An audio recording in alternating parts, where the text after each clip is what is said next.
Real Nerds is a proud partner of the Denver Podcast Network. In the shadow of the mountains, we speak. Hi, my name is Paul Caroli, and I host a podcast called Changing Denver. It's a monthly show about our city's physical spaces, how we make them, and how they make us. But it's so much more than that. It's the conversations, ideas, and stories that define Denver's perpetual state of flux. Find more from our team at changingdenver.com and join the conversation on Twitter at changingdenver. Denver's changing. We can help. Oh, hi, podcast listeners. There's many ways you can listen to the Real Nerds podcast. You can subscribe on iTunes. You can also subscribe on Stitcher Radio. You want to send us a Twitter message? You can do that. It's so easy, at Real Nerds. Like us on Facebook, Real Nerds Podcast. You can visit our website, realnerdspodcast.com, where there'll be a lot of articles for you to not only read, but to listen to our previous shows. You can also call us, 720-6nerds5. Thanks for listening, and enjoy the show. Hi, this is Ed Kramer, CGI artist from Industrial Light and Magic. I worked on the scarabs from The Mummy, the rock monster from Galaxy Quest, and you are listening to the Real Nerds Podcast.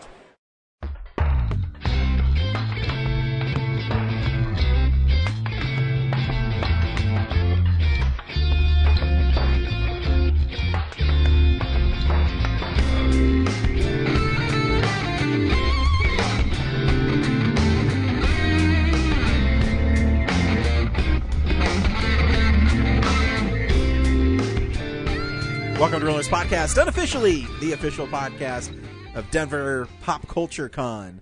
I am Ryan. With me is Zach and Brad.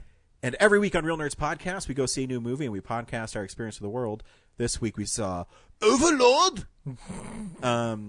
Stay tuned to the end of the show where we will tell you if you should see the movie, play the trailer, and then we will talk about the film that we saw this week. We like movies, so we are a movie podcast. We also talk about movies that are coming out on Blu-ray, movie news, and, of course, what we've been watching because we watch so many film. Brad, you brought in your vinyls from Friday Part 4, Friday the 13th, the final chapter, the official title, sorry. See, he made that mistake, too. Yeah, I'm sorry. Are you guys both really Jason fans? Because Let's just rename it like they did Indiana Jones. I say Friday 4 because it just rolls off the tongue faster, but it is Friday the 13th. See, when you say chapter. Friday 4, I think, oh, fuck, they made a fourth Friday movie? No. Or Jason Chris 4. Tucker. Jason 4. Or it'd be Jason 3 because he's not in 1. Kind of in 1. He's in 1. Yeah. This is the Rambo debate all over again. Yes. But no, those are awesome. Yeah, I get them because of all the amazing like custom artwork that people do for the vinyls, and you know. Yeah, the Jason that's on the back of the one is really well done. Yeah. Yeah, they're so expensive. I wish I could have them all, but that's what sucks about being a collector. Yeah. Is eventually you get to a point. And I'm at this point with Spider-Man comics where I can't afford them really now. So I just get the New Adventures of Peter Parker. But, you go and you say, You start to make rules of like you used to do, like Green Goblin covers of Spider-Man comics. Like that's where you would limit yourself. And now I'm just like with vinyls, only special limited run artwork. No, this just came out and it has the poster on it, Well, yeah, no. And I mean, I think something like that for collectors is awesome because, I mean, you have original artwork, and even the vinyl itself is pressed really cool. Mm-hmm. The Friday the 13th ones are, see-through. Yeah. And, I mean, I don't know why I shared it with you a couple weeks ago. I'm sure you already knew the Ninja Turtles one, but that one's sweet, too. Yeah, that was custom Kevin Eastman artwork, and yeah. I picked the orange one, even though I wanted them all. Oh, so you can pick I know you could pick a turtle. I just saw the artwork and I thought it looked cool. Yeah, there's 8 variants because New York Comic Con has a special Shredder one, which is really kind of the foot soldier one, which is black. One disc is black, one disc is maroon. But Casey Jones has a blue disc and a white disc. April has a pink disc and a yellow disc. Splinter has a brown and silver. And then all the turtles have a green plus their color. That's awesome. So is your favorite Michelangelo?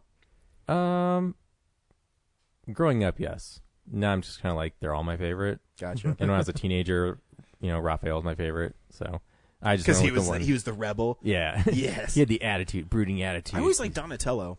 Yeah, most people do. That's really? what I hear from people. Yeah. That's weird. Most of my friends like not Donatello. I like Splinter. It's a rat puppet. It was pretty fucking cool. No one likes Splinter. Leave. They killed him off in the 2003 comic because no one liked him. Did they rip him in half? That'd be badass. No, I think he just got assassinated. So does NECA? They're teasing a Shredder figure. Yes. Like it's the quarter-inch one, though. Yeah, from the movie. But I can tell because they've been teasing it. It's just his arm, and it's that purple pinkish like chainmail. Yeah, it's like from the first movies never had a figure done in that likeness. Like in the original Playmates line, the Super Shredder was the closest thing to any Shredder from the movies. And yeah, now I'm just hoping that they take that quarter-inch one and shrink it down so it can be with the other 7-inch ones I got. It's crazy too because I collect Friday the 13th figures. The only one I don't have, I have a Part 5.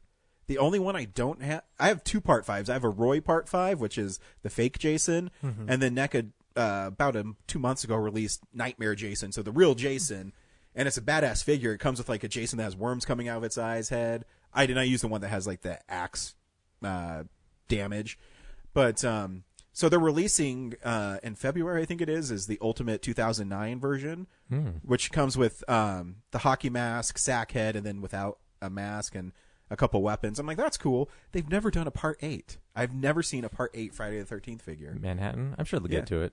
Because it would have to deal with Mutant Jason, Mutant Babyface Jason. I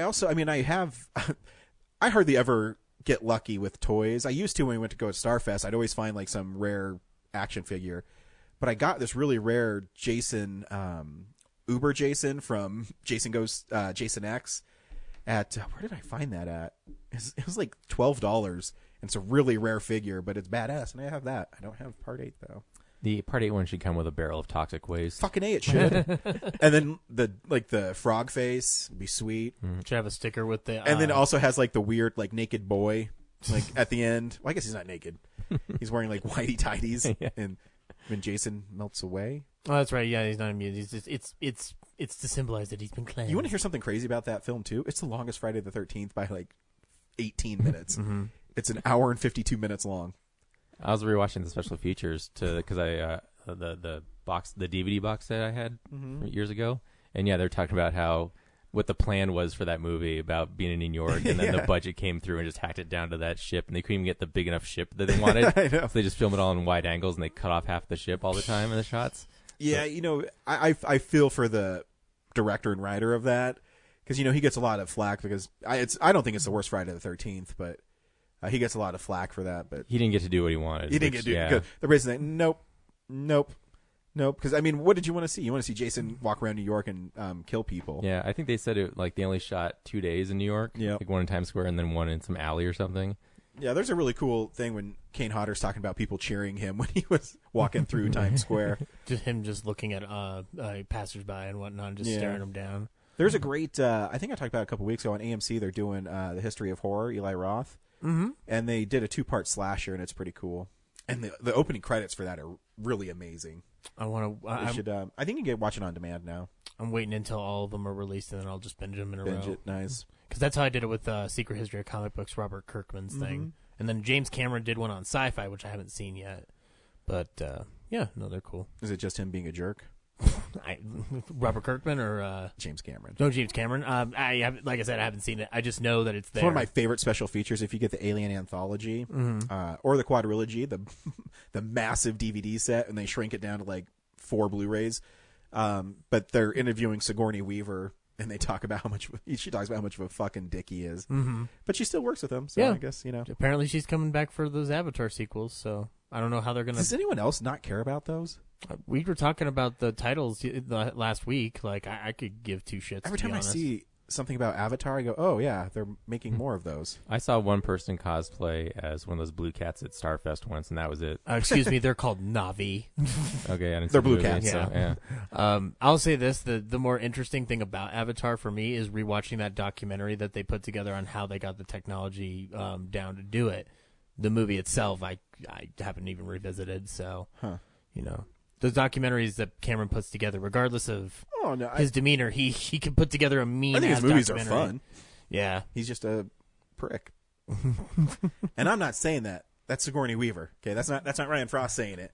That's Sigourney Weaver and like other people. Linda And yet Hamilton. she came back for Avatar. It's too late. James Cameron already sent the T-800 to You know come why? after you, man. Because when you're in his movies, you make shitloads of money. Oh yeah. John Landau, his producer, is like swimming in money. He's got like one of those Scrooge McDuck vaults that he can dive into. That'd be awesome. Yeah. James, I don't like you, but I respect you. Give me my check. I mean, Sigourney Weaver. As long as, I mean, if he's a prick, everybody through the course of their career, I don't right now, but at some point have worked for somebody who's not been very cool. And sometimes you just gotta shut up and just do your work. It's all you can do. Hey, give him props though. He's going to keep Sam Worthington employed for the next 4 or 5 years. Remember like 8 years ago when everyone was trying to make Sam Worthington the next action star? Then you realize he couldn't keep an American accent through Terminator. What was the movie he did? Man on Ledge.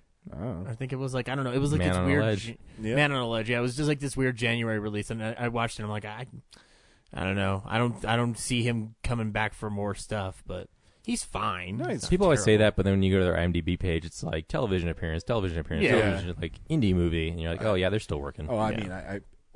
mean, we still talk about him, so obviously people still know him. Yeah. I mean, he's in that one interrogation scene in that one TV show where he goes, I need to know right now what's happening with all this stuff right now in the Dingbo Baby Outback. You and Paul Hogan should team up. You should make the next Dundee movie. I remember when I saw Terminator Salvation and he was hanging by the chains or something. Yeah, when and he's he's talking to interrogating Christian him. Bell. Yeah. And he literally would go in and out of his Australian accent. well, that's his T800 programming. Just flipping out. malfunctioning. Yeah, that's Gotcha. right. Yeah. Forgot robot. Yeah, the robots have all the languages, and those are just the two. John that were, Connor, I'm here to get you, mate. I'm going to get you real good. how cool would that movie be if John Connor's replaced by a T? I know. That's what I'm saying. That would be awesome. I thought that's what they were going to go with, and I heard that's what they were going to do.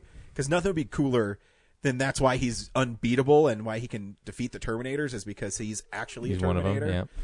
I'm going to watch Awesome. a Terminator movie one day, have someone walk in. You watching Terminator? Yeah. Have the robots shown up yet? There's robots in that film? Good. Anyways, we have an email from Corinne. We're catching up on classics with Corinne. Feed meal! Well, because I didn't drop last week's episode yet, she wasn't able to find out our decision on what she was supposed to watch. So, hey, nerds. To recap, I'm watching popular movies I'd never seen before and emailing my reviews. This week, Monty Python's Life of Brian. Yay. I know I said last week I'd let you guys pick between The English Patient and The Green Mile, but 1, I never heard which ones you picked, and 2, they're both long movies and I ran out of time and had to pick something shorter. So going into this movie, I knew it was a Monty Python production, obviously, and that it was a parody of Bible epics / passion plays. I think I've seen the What Have the Romans Ever Done for Us and the conjugation / graffiti scenes. Overall, it was okay. I really enjoyed the first half. I laughed out loud at the stoning scene, and considering I'm not one for gallows humor, that says a lot.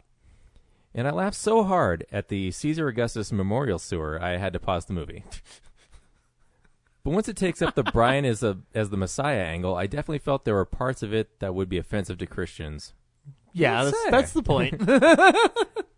Granted, I'm sure that's what the creators were going for, but I wasn't a fan. Also, there were a few instances of nudity, which I wasn't expecting, and it wasn't really necessary. And I felt that Pilati and Bigus Dickus lisp thing goes on for too long. So much so that it lost all of its steam. By comparison, The Cleric and the Princess Bride doesn't have as many lines and is far more hilarious. Sometimes fair. Sometimes in comedy, less is more. But it's Monty Python. Their bread and butter is going too far. Hey, Python gonna Python. So yeah, a mixed bag for me. As I said, there were parts of it I really enjoyed, and while it is true that there are a lot of people during Christ's time who claim to be the Messiah here, I felt they were just going to make it fun of. I felt like they were just going to make fun of Christians. On the whole, I think The Holy Grail is a better and funnier movie. As is Blazing Saddles, since I just watched that a few weeks ago. Monty Python's Life of Brian, 3 out of 5 stars. P.S. Now I've got Always Look on the Bright Side of Life stuck in my head. I fucking love Life of Brian more than any of those three. I've never been a Monty Python fan. I think most of their stuff's super overrated. I just can. Some of it's funny, just like she said, and you know me, I don't get offended by stuff. So it's the Christianity angle doesn't offend me. I just don't think they're that funny. It's an acquired taste. It's not for everybody. My dad's not a fan. He understands. And I like the actors too separately, like John Cleese and all that. Mm-hmm. But I don't know, just their troupe for some reason I just can't get into them. Yeah, I've never watched the show, but it's all on Netflix. But Holy Grail is. I think that's pretty funny. Yeah, it's all right. What did you guys tell her to watch, Green Mile or English Patient? I say Green Mile because... Well, I say Green Mile, too, because I think English Patient is garbage. But... Yeah, unanimous. I say Green Mile. Okay, for next week, I will watch either the Green Mile or the English Patient. Whichever you picked last week, unless you want to switch. Because she did send me a message about it, and I said, I didn't know you were picking one. I told her that the Green Mile is long and good, and the English Patient is long. She likes Colin Firth a lot, and he is good in that movie. English Patient's a good movie. It's just it's in that time where just because it was a Miramax film. Yeah, it was just championed by Miramax. Miramax saved that film. That's how Bob and Harvey got their reputation among the award circuit. It was because they saved that film. Because it's whether in Shakespeare in Love, I really like the film, but there's so many better movies that year. And oh yeah, I know. We talked about one of them. It's number 5 in the top 10 of 1998. Not as good as The Faculty, but not as good. No, obviously, Josh Hartnett stabbing Jon Stewart in the head with a pen is better than the D-Day sequence. No. Anyways, Brad, is there something to do around town this week? His life is empty when there's nothing to do around town. The drive-in is closed. It's snowing on the ground. He just wants to go home and play his records and listen to that scratchy sound of Brad around town.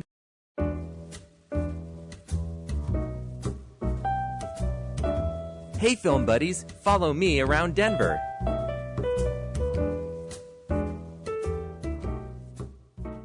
I should be in the Bare Naked Ladies. I can improv songs so well.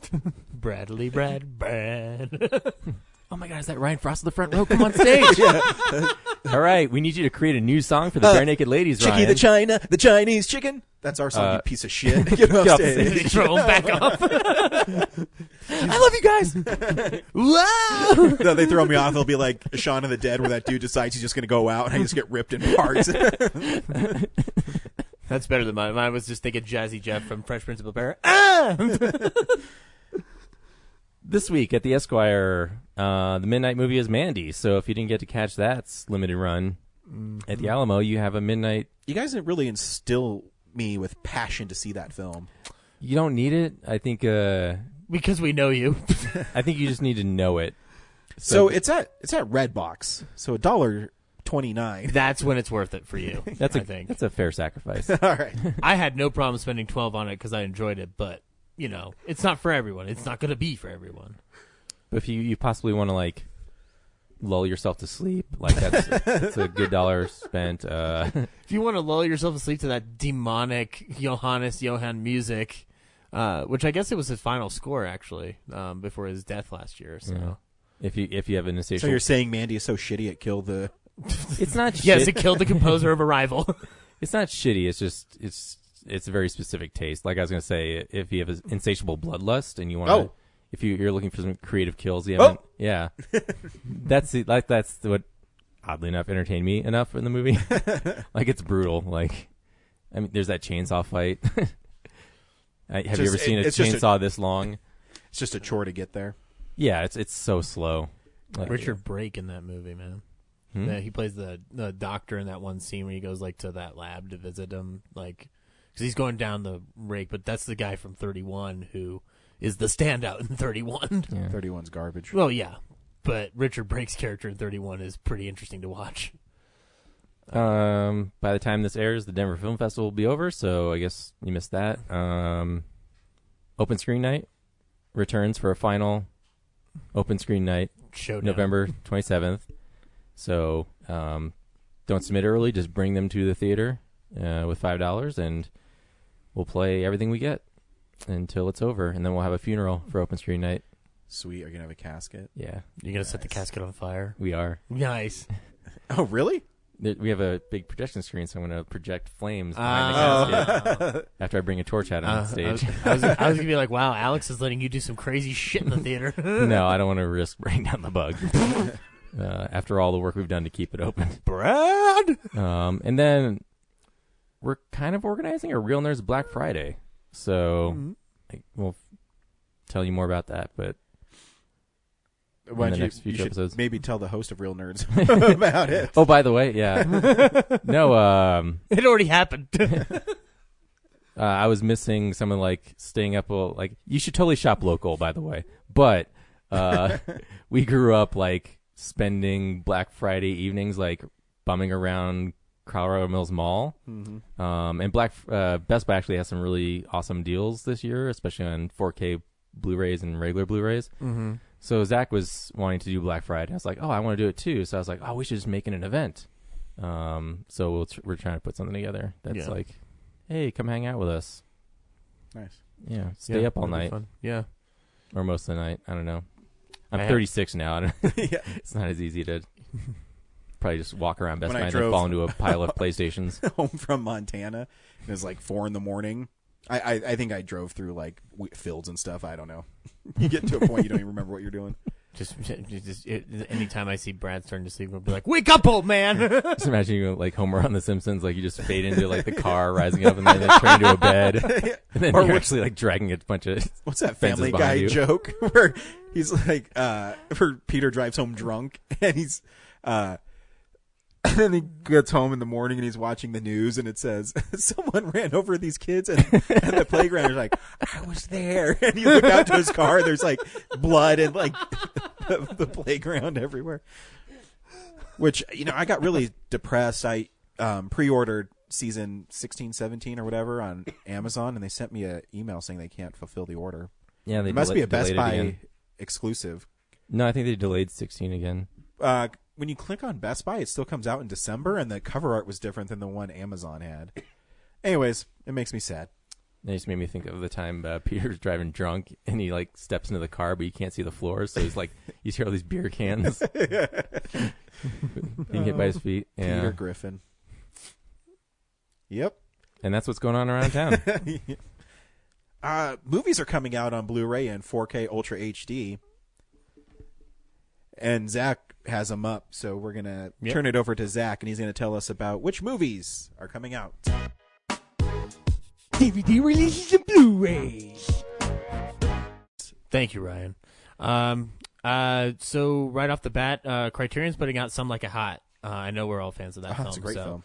So yeah, if you want to revisit that classic film, you can go ahead and you can go to Barnes & Noble. All Criterions are half off for the month of November. They are. And did you hear Princess Bride yet? Yes. I saw what you were saying, by the way, about the Princess Bride with the thing on the back. Mine wasn't as bad as yours because you warned me. So so the glue wasn't over your letters? It was, but I took my pinky and I slid it like really slowly across, and so only the last part of the U is like faded. It's not like I didn't rip up the whole letter, because if you didn't tell me, I would have been like I do with every just rip it off. Yeah. What'd you get me? Like I saw it happening, so halfway through I was like, oh, but it didn't help. So I'm surprised that yours, if you're just going slower and like more at an angle, I guess. Yeah, well, you warned me, and I mean, I provide a service on this podcast. You do, and because it was weird though, because I got it shipped to me from Amazon, and like the glue was like really hard too, like. Probably been freezing in a truck somewhere. Yeah, or it's just some dude whoever puts together Criterion's packaging's like, man, whatever, fuck these people. But the actual physical thing is really awesome, like the cloth book and.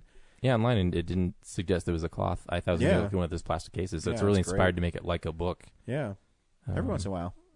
Also, in the flashback front, all the Rambo movies are on 4K now. Except for the. Except 2008 for one, yeah. Yeah, it's a 2008 one, yeah. But yeah, you can pick those up. On the new front, though, The Meg is the big release of the week. Getting that in Blu-ray. No, literally.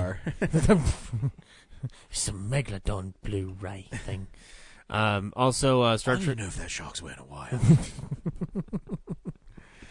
I was surprised. I didn't pre-order that because I'm hoping it's a Black Friday sale. I don't look. I think it might be. Okay. I should collect all those deals and do a report next week. Yeah. Yeah. Well, they're hard to follow. Yeah, like the ad is like they condense some of them, but Yeah. if you read next to it, it's like 80 titles. So then you click on it, and then it has the whole list. So That's how many titles they have like in the Blu-ray section of Best Buy now. yeah, like that Matrix trilogy set's going to be $20. Oh shit! Yeah. Thanks for telling me. but yeah, also Star Trek Discovery Season 1 is going to be on Blu-ray. So cool. Now I And a can steelbook at Best Buy. Oh wow. Sweet. So then I can pick it up and watch it that way instead of giving CBS All Access money to They their should just call it CBS platform. Star Trek because every time CBS Trek. I know they they have a new Star Trek show coming out. they're doing That's another good. show, and then they have the shorts, and Don't but they you're have- buying the Blu-ray, so you're still giving them the money, Zach. Yeah, but it technically goes to But then you always have it though. I have Yeah. Jessica Jones on Blu-ray because of that. yeah, so that's cool. On more of the nostalgia front, the Jerk Shout Select is coming out, but I thought that was coming out later, so that's cool. Get it earlier. Scream Factory's putting out Single White Female, which I heard them talking about it on the Shockwaves podcast, and that I've never seen a hit. I remember it being a pretty big deal when it came out. I don't know because it definitely came out before I would have been aware of it, but I've heard this name before only because they make a joke about it in the first episode of The Critic, but I've never seen the movie, so I'd be It interested. stinks. Yeah. No, the movie's actually not that bad. So yeah, I'm gonna probably check that out. I always wait till like stuff like that from Scream Factory. I wait till they have their 50% off sale, which they'll probably have pretty soon. Yeah. Because their thing is, if you order from them, they will send it to you 2 weeks early. However, you do have to pay the like $7 for shipping.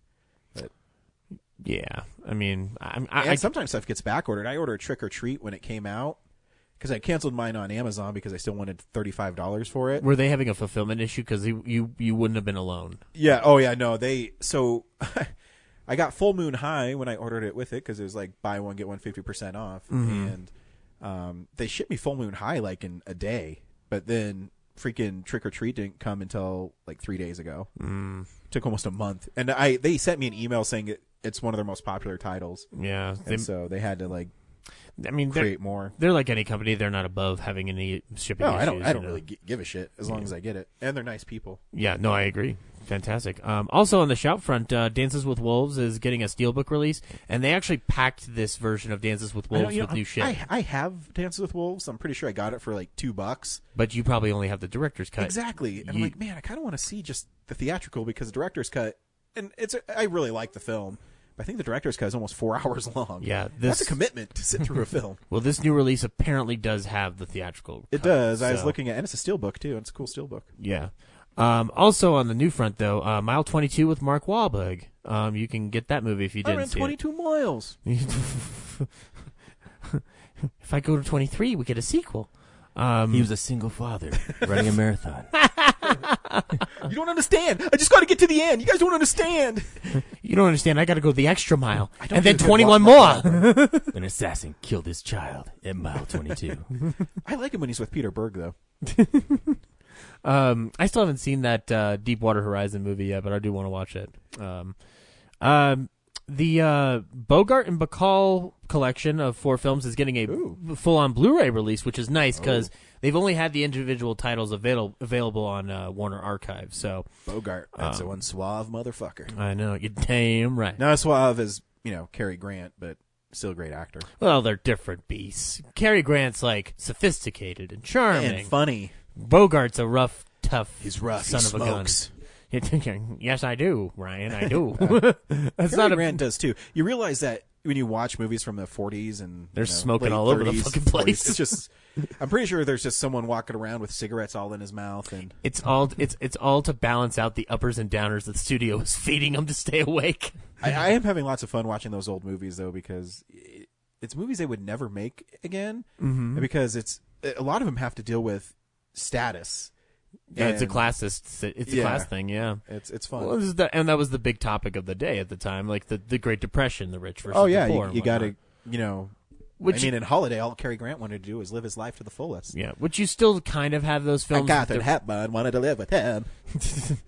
No, not at all.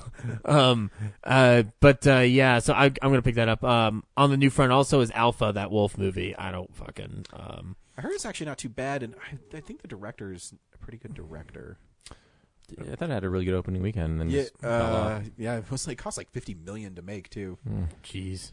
And then finally, The Crown Season 2 is coming to Blu-ray. I haven't watched it yet. I've heard it's great. Claire Foy's plays the queen in those seasons and whatnot, so I'm definitely going to check it out because I loved her first. I wasn't that interested because I really liked the girl with the dragon tattoo, but the girl that in the spider's web or whatever the fuck it's called, I don't know. I guess I'll see it, but then I read that Fede Alvarez is directing it. I said I should probably see that movie. Yeah, that's why I thought we were going to do it this week, but then Overlord, and I was like, no. But yeah, and School Days, Spike Lee's second or third film is getting a Blu-ray release finally. That's pretty cool. And yeah, that's Blu-rays. Awesome. Unspool that reel of movie news. It's real news.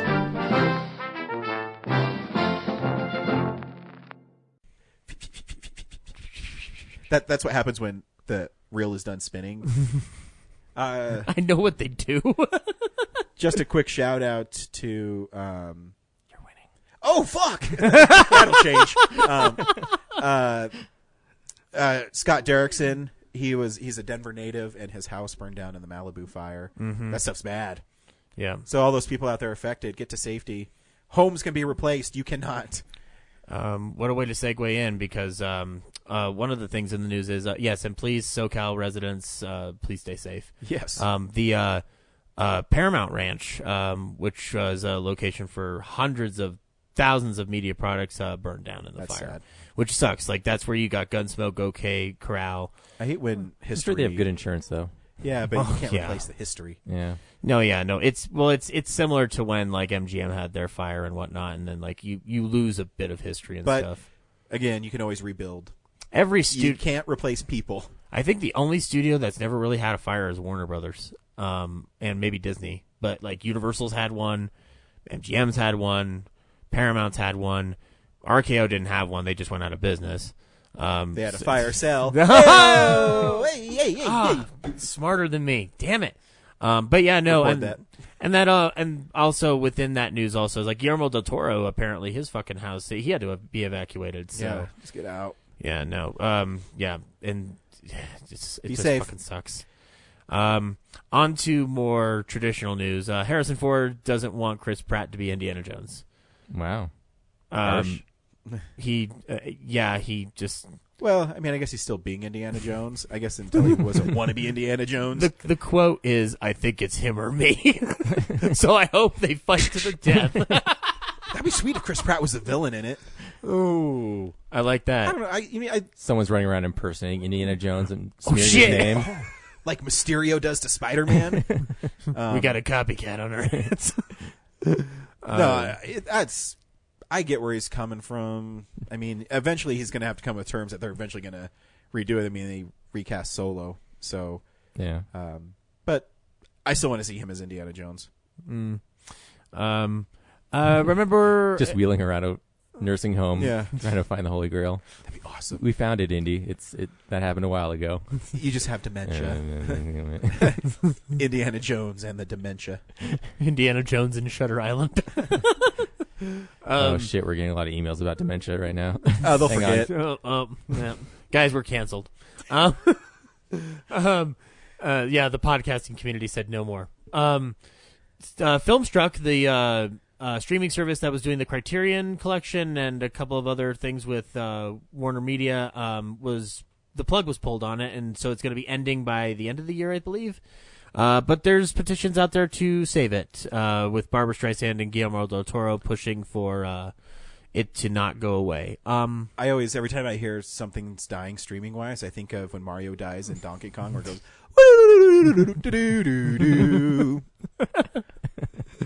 And then you just hug all your Blu-rays. Yeah, I'm like, oh, look at me. I can watch Woman of the Year whenever I want. You say that now, and then you're gonna Laura's gonna say all my files are gone, and this is what happened. I pay more, but I have them all the time. Yep.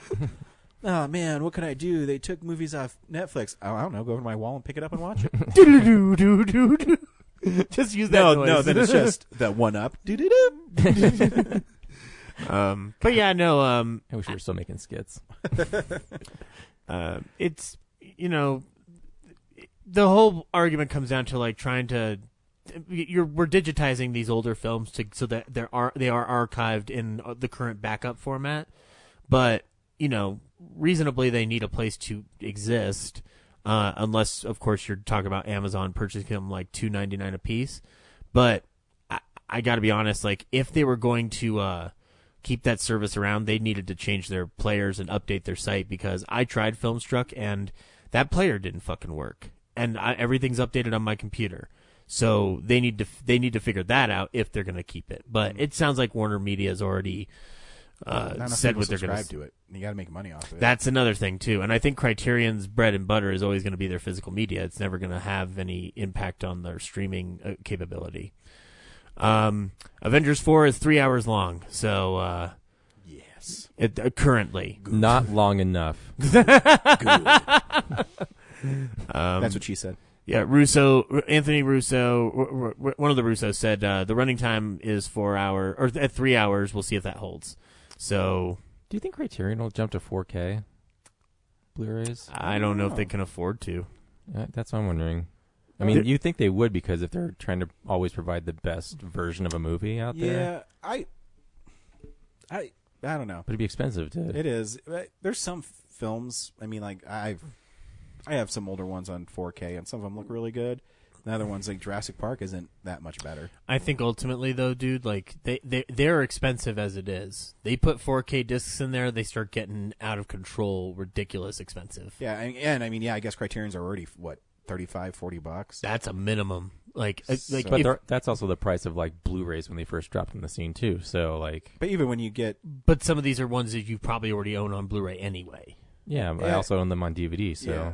And even when they drop prices of Criterions, I think the cheapest I've ever gotten a Criterion was $17 for Night of the Living Dead.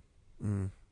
And that was because there was a sale going on, right? No, because I think so many people bought it that when Amazon shipped it. Yeah, they just brought it down. Still less than a Disney movie sometimes. Yeah. Oh, yeah. So yeah, but here's hoping they find some way to put all those classic films. You know what you do? Give them all to me. I'll curate it. I've got nothing else to do. $14 Disney Blu-rays, by the way. Love it. So bear with me, because I didn't see this piece of news until literally today, so I haven't had a chance to go through it all. Fucker. The Breaking Bad movie. Vince Gilligan's doing a Jesse Pinkman movie about what happens to him after Breaking Bad's over. That's all I'm really seeing out here. I think that's all they really have right now. That's an announcement that may not even happen. So yeah, I don't know. Like I kind of like the way it ended. Yeah. And he tells him figure it out for yourself, and then I guess I should watch it. I was blazing. watching an interview with Rod Stewart, and he says it's the greatest show he's ever seen. It is really. You've good. never watched it, really? Mm-mm. Oh, it's great. In the early episodes, he was really opposed to like everyone's watching and they say how great it is, but like I'm not doing it. Yeah, it's like when Harry Potter came out, like fuck Harry Potter and fuck his wizarding broom. Did you win? And now I'm like, Harry Potter. Fuck that dork. There's no Wizarding World, better. sign me up. Fuck that four-eyed dork and his stupid cleaning device. Yeah, then cut to 2 weeks later. Fuck Voldemort. Harry Potter's the real villain. Fuck Voldemort, stupid no-nose person, him. How dare he not have a nose? I'm guessing Walter White will probably be flashback sequences. Or if it's a prequel, I don't know. Or I'm gonna pitch Zombie Cranston. Well, how can it be a prequel? Because spoilers, he dies. Come on, what did you think would happen to the science teacher who became a drug kingpin? He's gotta die. And finally, Once Upon a Deadpool, which sounds like a fun little thing, even though it's gonna be less offensive. I'm interested to see what they do with it. Yeah. I mean, I'm probably going to see it. So that poster is pretty adorable, though. Well, I think it's just the same movie, but they're different takes. They're doing the Princess Bride wraparounds, so you'll probably lose a couple scenes, but you'll gain Deadpool and Fred Savage. Like, yeah, If nothing else, we get this great poster artwork of Fred Savage and Deadpool riding a reindeer. It's pretty awesome. My only question will be if they keep a certain joke in that version, because it's not a filthy joke, so it'd be awesome. That is news. Disney announced that they're going to have Disney streaming. It's called Disney Plus. Tom Hiddleston is going to be in a Loki show and a bunch of other things, and they're going to break it up in different areas. There's going to be a Star Wars, Marvel, Pixar, Disney, and then classics. Why didn't I see price point is going to be about $9. I mean, that seems pretty reasonable to me. We'll have to see what they come out with, because right now I pay $5 for Shudder, and I'm like, I mean, you've got the Fox catalog, you got the Disney catalog, you got Marvel, Star Wars. It's huge. Yeah. But again, they're going to have to sell me on what I can't get, because right now, I mean, I'll still always get physical copies. Like, I have every animated film except for Brother Bear. Not that it's not available. I keep on waiting for it to be like $10. Well, now Disney's finally dipping their toes in the 4K. So Lion King's the first one that they're going to do. So I'm glad I missed the Blu-ray cycle. I'm just going to skip right over. Well, to I don't think 4K. they're going to put them all on 4K though, because they don't even put all their movies. Like, Winnie the Christopher Robin's not coming out on 4K. Yeah, cool, because it came out. I saw it on the shelves, and it was only Blu-ray. I was like, what the hell? Really? Christopher Robin came out? When did that come out? Last week? Last week, yeah. I've been so busy. But I've seen the movie. I love it. It would look great in 4K. That's really odd. That's their new movie. Yep. Probably because it did not do that well at the box office, to be honest. Yeah, it did make like $100 million. Yeah, but it's not not gargantuan. I'm interested to see the Lion King 2D animation in 4K. I don't know what the big difference is going to be. I'm going to have to read. Maybe hopefully they'll have it like at Best Buy in one of their. Scar reaches out and scratches you from the screen. That's what happens. Oh, we didn't mention it last week because it's not on anyone's list, but Stranger Things Season 2 came out at Target. Yeah, and the VHS, cool box sets. Yeah, it's really sweet. Nice. The 4K was hard to get in stores, so I just ordered online, but the Blu-ray's it's a pretty sweet set, but didn't get a lot of hype. No. I think the same thing with Season 1. They kind of just put it out. Yeah, I just found it in the store when I saw it, but yeah. I can't believe I missed that Hiddleston Loki show. That's cool. Yeah. So does that mean he's probably coming back in the movie? Well, I mean, a prequel show. You can always do prequels, right? But I mean, I don't know. I feel like that's a hint that he's coming back. I want to think they've learned their lesson. I honestly think I'd be shocked if 98% of them didn't come back. Someone who's going to stay dead. They're all coming back as Skrulls. Yes. Secret Invasion. That'd be a great freaking Marvel movie. Yeah. Anyways, we also watch movies throughout the week in a segment we call We Watch Movies. So, this is the stuff we've been watching. Zach, what'd you watch this week?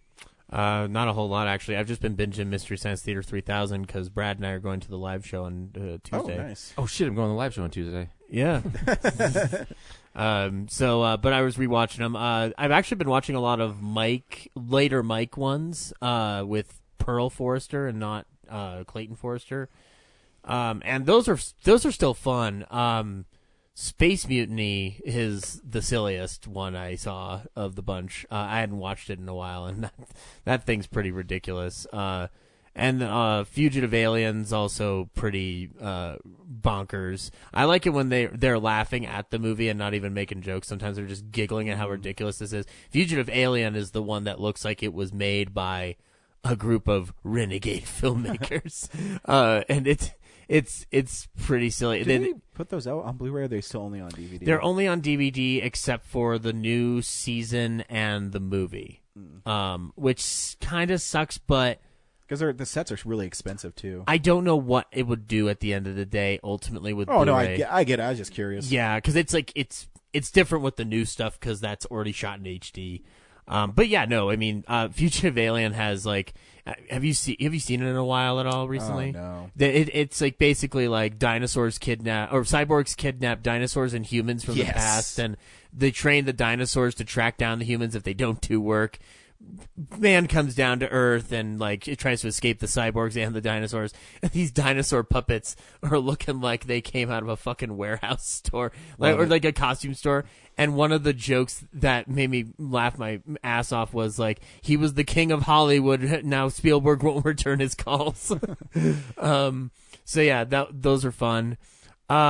I found a copy of Run Ronnie Run I love that movie. on DVD at work last night. Fuck, what? So trade that in? That's hard to find. Yeah, so I watched it this morning, and that movie's still so fucking funny. Johnny Dubs. Not everything holds up, but I kind of don't care because I love Mr. Show and I love Bob and Dave and what they do. I haven't seen that movie in forever. I can't remember anything right now. The most problematic thing that I can think of, honestly, is that David Cross. So, like, Ronnie becomes famous, and he's going through the Hollywood party, and Bob Odenkirk's Terry character says, like, "Hey, I want to introduce you to this kid. He's from the one last Johnny Dubs. Yeah, that is one of the more problematic things. Why? But It's funny. He last year he got in trouble for that mock accent. So if you're looking at it from that lens, it's probably the most. But it doesn't matter it's because the Asian kid who talks, but he's dubbed with David Cross's and voice. he's got like super humongous feet. But like He's in a wheelchair. it doesn't matter because that whole movie's intention is to to offend you. It's like getting offended when you watch Tim and Eric's $1 billion movie where they throw the baby in the air and it gets like annihilated. It's so stupid. It's funny. I'm just saying I understand how someone could find it that way, but I enjoy it.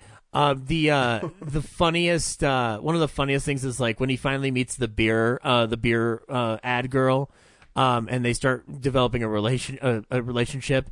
It just immediately cuts to a music video, and it says like the love theme from the motion picture Run Ronnie Run on it, and it's just Bob and David doing a bit, and I fucking loved it. Luckily, and then there's a different cut of that's pretty insane, but they were clashing with the director. Well, they were crashing with the director and Bob Shea, like Dave says it's ultimately the film they wrote. Bob says that the edit could have been better. So. But I think the funniest thing, and the one that I had completely forgotten because I hadn't watched this film since Bueno showed it to me in college, but is when the film abruptly stops and then they show a cut scene from a Mary Poppins musical parody, and it's Jack Black singing about kicker and the C word, and it's oh god, it's What, you can't say that word? I don't like saying that word. Sorry, I don't. Pussy. Also, Patrick Warburton's the head of the gay conspiracy thing that Ronnie thinks exists, and then it turns out it actually does. Apparently, it's it's. I'm always down when David Cross does stupid Southern people. There's a great shot, by the way, of and like granted, it's not like super amazing only because like they're shooting it with a handheld camera, but that first scene when they're first arresting Ronnie in the film. That's super well choreographed, like going back and forth throughout this entire house, never misses a beat. Like I don't know how long they would have taken to shoot that.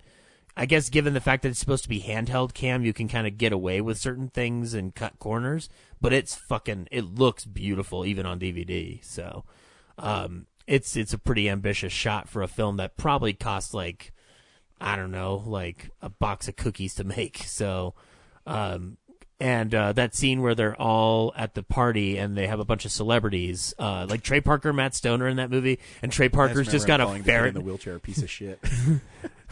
But I like it. Trey Parker, Matt Stone are in it, and Trey Parker's just got a fucking ferret in his arms for no fucking reason. He's just like, yeah, show business rules. So yeah, if you haven't seen Run Ronnie Run, I'd check it out. I think it's on Prime actually too for like $1.99, so you can just watch it there. And then I rewatched Halloween again in the theater. I still love that fucking movie. It's pretty fucking great. I don't really have. Oh God, I mean, I get why some people don't like it, and that's fine. You're okay to not like a movie and whatnot, but I just don't see where people are coming from on that. Like, I don't know what they were expecting. So. Oh, you must be the new Dr. Loomis. Wink. Yeah, that's the point. They're making fun of the fans who have expectations. But anyway, yeah, and that's what I've been watching this week. I wonder what it must be like. I want to kill. Yeah. To feel the rush of murdering someone. That's every obsessive. Yeah, we have the actor in here. Was it a rush when you got cast in the film? It was. So I've been waiting all my life to play this one role. I remember said, so that's what it feels like. Say something, Brad. Brad, what'd you watch this week? What did I watch this week? So I finally pulled the Garbage Pail Kids off the shelf. Oh, and watched that snap. for the first time. the Scream Factory version? Or Yeah. just- How did this get made inspire you to do that? It inspired me to buy it, but it was only now I was like, I should crack into that one. It was like I bought Swamp Thing, the original Captain America movie, Robot Jocks, and yeah, Garbage Pail Kids I hadn't got to yet. So, yeah, that movie's weird. Like I expected it to be gross, but it's really just kind of dumb. Oh yeah.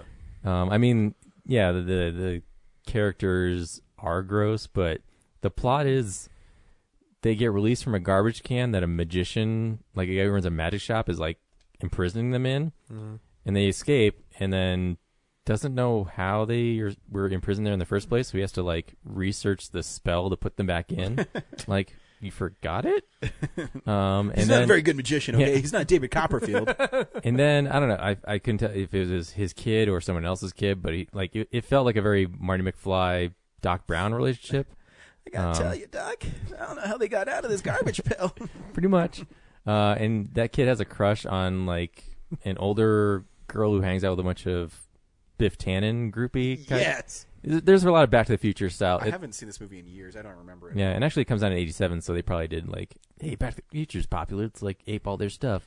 Now make like a Garbage Pail Kid. Get out of here. Yeah, but she's an asshole who makes like custom clothes and sells them to girls who go to clubs, and the kid just like fawns at her every whim and like, oh, I'll help you do this, and then, well, at first he like wants to like be cool and hang out with her, and then he gets the Garbage Pail Kids, like they make him cool clothes, and then he wears them, and she's all impressed and like, hey, and then he lies that he made them, so she's like, hey, can you make me more of these so I can sell them? He's like, yeah, anything for you. And then the Garbage Pail Kids turn into a sweatshop. And they just Let that be a lesson to you guys. Don't lie to women. That's a deep cut of Coop walking basketball, yeah. Basketball walking into.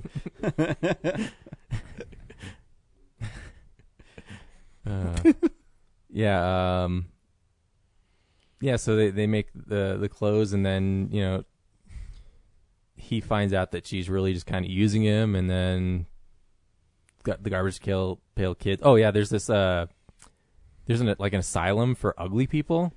So oh shoot, I forgot. I have to go back home, guys. Biff Tannen and his groupies like alert the government of that town that there's ugly people like these Garbage Pail Kids, and they should be imprisoned. And then Biff Tannen's groupies go capture them, and then the magician and Marty McFly have to go break them out.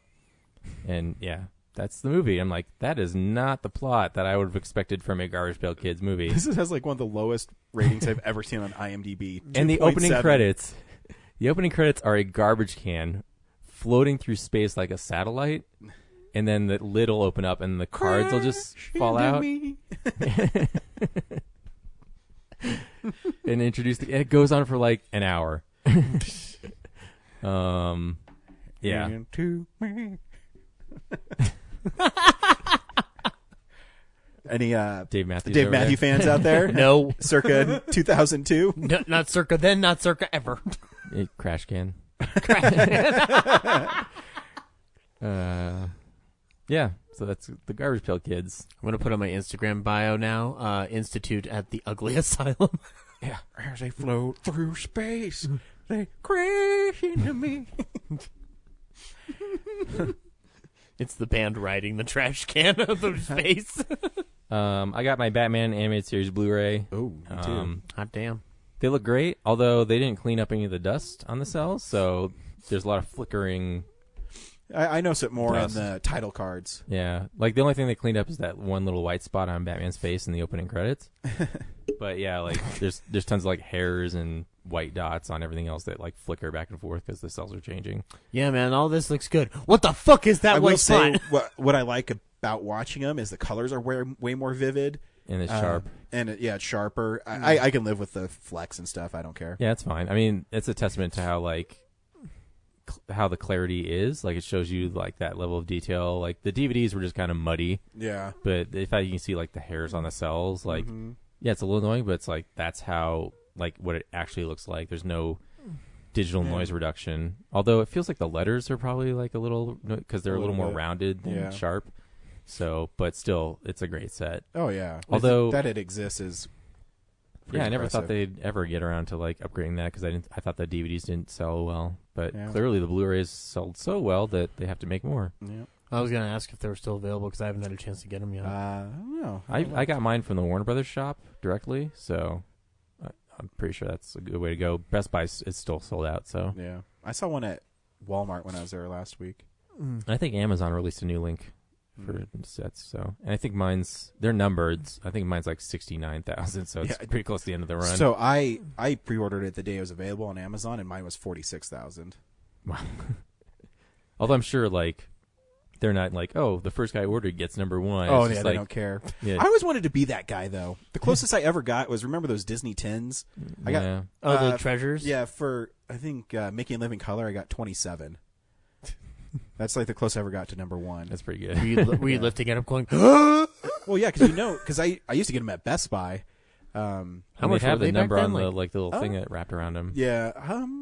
Weren't they $30? like Yeah, 30 to 40? Yeah. Like $30. Aren't that bad. I mean, now. But see, if I worked at Disney and I was, like Bob Iger, I'd be, I get number one. But yeah, that's both a good and bad idea that you don't work there. They probably do have a box that like they have like a company release party, and so everyone, in that party gets 1 through 100. Why is it good that I didn't work there? It should be awesome. It's good that you would work there because like it would make you happy and you're a fan and whatnot. It'd probably be bad because you'd never get anything done. No. I want more Mickey cartoons. You know what they should Ryan, do? You're costing us so much money. What they should do for 4K is release all those sets as like one collection and put it on the Disney rewards thing. Oh, it's yeah, like a awesome 20,000 point thing. Yeah. But if they're going to... As soon as Ryan was named CEO of the Disney company, he reinstituted the sweatbox. Everybody work. Everybody work. Only me and Zach get that joke. That's terrible. There are laws prohibiting this. Yeah, but you're a cop, I guess, so you could get around it somehow. No. When the most high quality animated stuff was when Disney was there because he forced them to make it better. Yeah, he'd walk out of that box and you'd think, "Ooh, Disney got laid," but no, he was busy making art. Damn it. Yes. Something I forgot to talk about last week that I saw was the Greasy Strangler. From because I watched an evening with Beverly Loughlin, which is the same director. The Greasy Strangler I thought was also going to be super gross, and it kind of is, but it's more silly like Beverly Loughlin, and it's kind of the same story. There's this old man dad and his 50-year-old son living together, and the dad really likes greasy food, so the son like always makes like everything, like cereal is like just dipped in grease. And then at night the dad goes out and like becomes super greasy and murders people. How's he strangle people with greasy fingers? Can they just slip out? Yeah, it seems problematic. That's a good question. But stupid. Reality and logic aren't. So once he's done killing, he goes to the car wash and degreases. Then that's not, I thought you were making a joke. No, that's real. I was like, oh, that's funny. He'll like strangle somebody, and then it'll like hard cut to like the power washer, like just whipping him, and he's like screaming as it happens. And then he talks to the blind guy who operates the car wash, and then he and the son also during the daytime hosts like a tour, Los Angeles tour, and then one of the guests from the tour, like the girl falls in love with his son. And they start dating, and then the dad starts hitting on her and like steals him away from her. And yeah, it's really weird. And it's like Loughlin, where they're all having like weird conversations, like with weird inflections of just normal tones and stuff. And then eventually, they end up both killing her, and then they both become greasy stranglers, and then they roam the California hills. Oh, so the murdering people. So it's a biblical allegory. The sins of the father passed on to the son. Maybe. I don't know. It just seems like random stuff happening. But if I didn't read the Bible, so these guys are the next Coen brothers, clearly. Yeah. So I thought it was like the previews made it seem like more horror and like just kind of. I mean, even the name alone. Yeah, and gross, but it's just totally silly. It sounds interesting. Oh, and also the dad's nude the whole time, so he has like this giant fake, like, I don't know, 24-inch rubber dick. Yeah. That sounds awesome. Also, they're just ridiculous. Yeah, no, just like a ridiculous. It's this big 24-inch cock. Zach, that sounds awesome. Now you all know. Oh, Zach's spacing out. He's thinking about dicks. Yeah, that's why I love that scene in Borat so much. Yeah, I have Wonder Years things in my head where I'm like, as Brad was talking, all I could think was penis, penis, penis, penis. That's okay if you like wieners. No. Also, just looking at us with penises going in and out of our mouths. Also, Brad saying "Old Man Dad," I was just like, I want to make a Clint Eastwood movie called "Old Man Dad." Well, he's like 80 years old. Like they're living together. Yeah, this sounds strange. But I like that trailer for Buff Lynn, though. I want to watch it. So yeah, it's weird. And then the last three things I saw were at the Denver Film Festival. Okay. The first being the Being Frank, the Chris Stevie story. It's the documentary version of that 2014 Frank movie with Michael Fassbender. Yeah. And apparently that movie from 2014 pretty much just like licensed the rights to the face, the head, because the documentary is nothing like I saw the movie as being. It's not a guy like he was in a band, but it's not like this indie band like struggling with like his identity. I mean, metaphorically, yes, but Chris Stevie is like a guy who was a big Beatles fan. He wanted to start his own band, and he did, called the Freshies. But the songs never really took off like the Beatles. Like they had one big hit, but like he had so much creativity coming out of him. When he was in the band, like he did all these like elaborate promotions and things, and it just seems like he stayed up all night like drawing his own flyers and stuff. So he's like this struggling performer inside that just can't break out.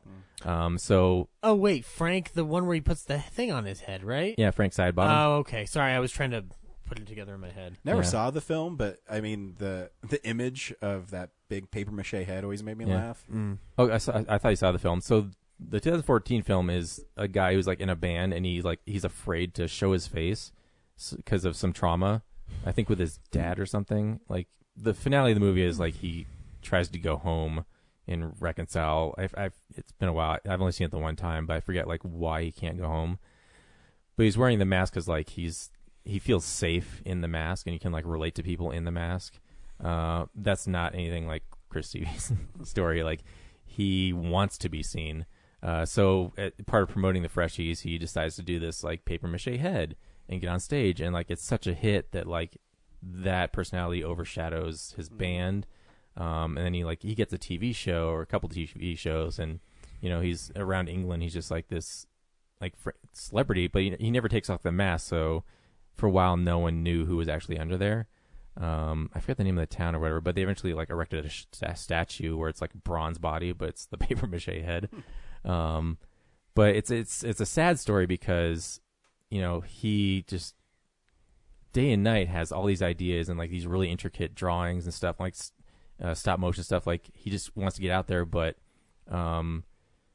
because he's living the life of Frank Sidebottom more than his real life, he devolves into drugs and alcohol, and then like takes a break from the Frank Sidebottom character, and he doesn't pay his bills like for most of his life. He just lives off of credit, and much like most Renaissance artists, who died penniless. Eventually, it takes its toll on him, and he passed away in like 2010. Mm-hmm. But it felt very close to me as like someone who has a lot of stuff that he just wants to create and create and create, but there's all these real life things that get in his way. Mm-hmm. But it made a cool experience for like his kids growing up because they had a very unconventional upbringing, but it was it was all fantasy and stuff, and and then even sadder is so they have like his third kid, doing testimonials throughout the documentary. Mm-hmm. And then the last, they have like in memoriam at the end. And last year, that son died he was riding his bike and got hit by a car.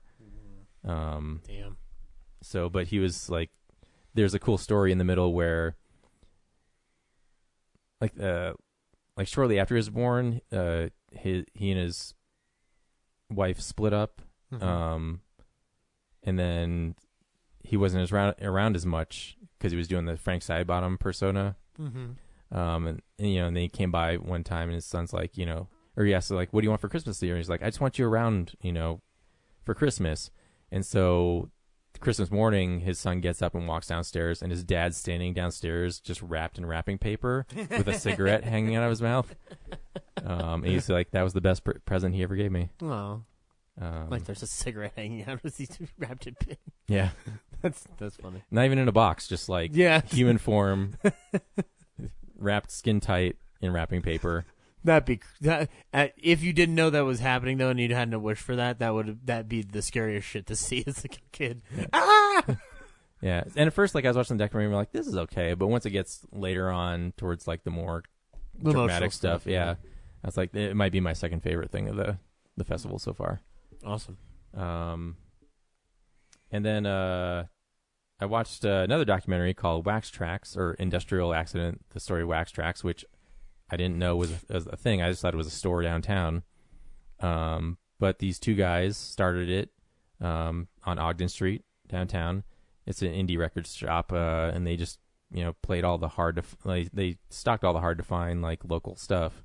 And then they started their own label called Wax Track Records, and it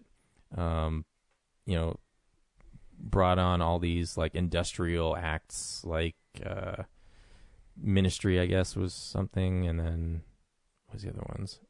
Anyway, they started their own label, underground label, and it became really big and like really important to local artists and stuff, and that's about it. And then, as like most stories like that, as things grow and grow, and then business takes over, it always has the potential for like what happens to Tower Records kind of thing, like where it's just like it fails, but Wax Tracks is still around. So yeah, like their whole mission is just like the big thing was that all these acts that they brought up, they never had any contracts with them because it was all like, we just want to do it for the music, and then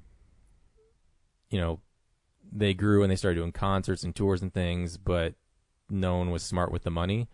So then, once they couldn't afford to keep the store open and the label, they had to like partner up with like actual labels, and the actual labels like bled them dry. So the store's still around, obviously in Denver. The Chicago one, I think, just moved. But it's a pretty interesting story. But the interesting part was I didn't know they were going to have a Q&A at the end. So like the director and then 4 of those people were like in front of me, and they were not good Q&A people because they were all like drugged out rock stars. So they were just like telling just random stories, and people were like, so the director, like, what'd you think of this thing? And then like one of those guys jump in with like, so this one time with like the owner, and like didn't answer the question at all. But it was pretty funny. And then the one guy who was known for pulling down his pants and showing his ass to people in the documentary did it like next to my face. So Ass face. Saw the back of his sack, and God. so that'll never go away. And the last thing I saw was a Japanese animation film called Violence. What was it? Violence Voyager, which not anime as you think it. It's like paper dolls. So it's like thousands and thousands. Like each frame of the movie is drawn specifically. It seems like it's drawn specifically for that shot. So there's got to be like thousands of these paper doll things with like different emotion stuff. But it's kind of like almost like something on a stick being held in front of the camera, and they're talking over it, but there's like no mouth moving. It's just like they're just acting through the positioning and the movements of the paper doll thing. And it's it's super weird. This kid goes hiking in the mountains with his friend, and they stumble across like an abandoned amusement park, and the guy who runs it lets them in for free. because they're secretly like harvesting kids to turn them into like weird space monsters. And there's like almost like a Tetsuo Akira like turkey that like feeds these. Like, does it keep growing or like sounds like getting a South Park episode? Yeah, like getting weirder and weirder, like Tetsuo kind of nonsense? Yeah. So initially, it seems like a fun like the amusement park is billed as, hey, like take these water guns and walk around and shoot the targets as you go. And they find like this one kid like lying in the forest unconscious, and they try to take her inside to like help her out, and then they all get abducted and stripped and like mutilated. So there's like all these like gory scenes of kids getting like their eyes popped out and stuff, and it's like that that Japanese cyberpunk era, like it. Yeah, but it's all like painted on paper dolls on toothpick. Like you don't see the sticks, but it's just like a toothpick being held up, and they're like shaking it and stuff and like acting. But it's the amazing part is it looks so cinematic. Like if the mouths were moving, it would probably be more engaging. But it's just so weird. I did kind of nod off towards the finale. So at one point, I didn't figure out how the hero of the movie got turned into one of them, and then came back to like help his like free his friend or whatever. And there's like a monkey sidekick, and then his cat Derek. and a bat that they rescued in the forest. Like they all team up to fight this thing. The scientist and his Takashi, his weird like bird beaked weird. They have like these weird mechanical heads with like bird faces. It's so weird, but it's so like fascinating as like a piece of art. It's reminding me of a movie called A Town Called Panic, which in terms of just like its simplistic style, but feels grand. Yeah, it's amazing. Like it seems like like a Leica movie. They do have like 6 or 7 or 20 models with all the different expressions. So they just switch them out. But it seems like they like still use the same backgrounds, but this seems like everything is drawn specifically for each shot, and it's nuts that there's that amount of work in it. Nice. Yeah, so that's what I watched this week. Cool. I'll catch up on a few things. I watched the collector's edition of Trick or Treat. Scream Factory put it out a couple weeks ago, but I finally just got it. It has a new scan, which looks really good, and I like they kept it with an organic look, so there's grain in it, and I like the film look to it. There's some things that I don't know. I've seen the movie many times, but I didn't notice before. There's a part where Sam, the little imp that goes throughout the film, is trick-or-treating at this one house, and they give him candy, and as he's dragging his bag of candy behind it, it hits stairs, and you hear meow, meow, meow, like there's a cat in it. It's pretty funny. It's a really fun horror anthology if you haven't seen it. Make sure you check it out. I won't spoil it because there's a lot of little twists in it. The making of it is really cool. Scream Factory put tons of bonus features, I think over like 3.5 hours worth. A couple are new interviews with the director, and he's really funny. I'm always fascinated by people that make it in the business, because he started at I forget, somewhere in California film school, and he was always interested in making an icon for Halloween, because there's always vampires and zombies, so he created Sam. And his final project was an animated film called Season's Greetings, which you can watch on the Blu-ray. And he drew every frame, did all of it, and someone noticed him, and he got picked up for it, and he works with Bryan Singer. He's like a producer on X-Men, and he's directing Godzilla vs. Kong. So, it's interesting to see his trajectory. And he's a really funny guy, and he's really fun to listen to. I still need to see Krampus, but I like. And he's great in Krampus too. He's a fun director. He likes horror, and he does it. He never seems like horror's below him. He just wants to make cool movies. Remember when there were like 3 Krampus movies coming out? Yep. We got that one. Yep. No, it's fun.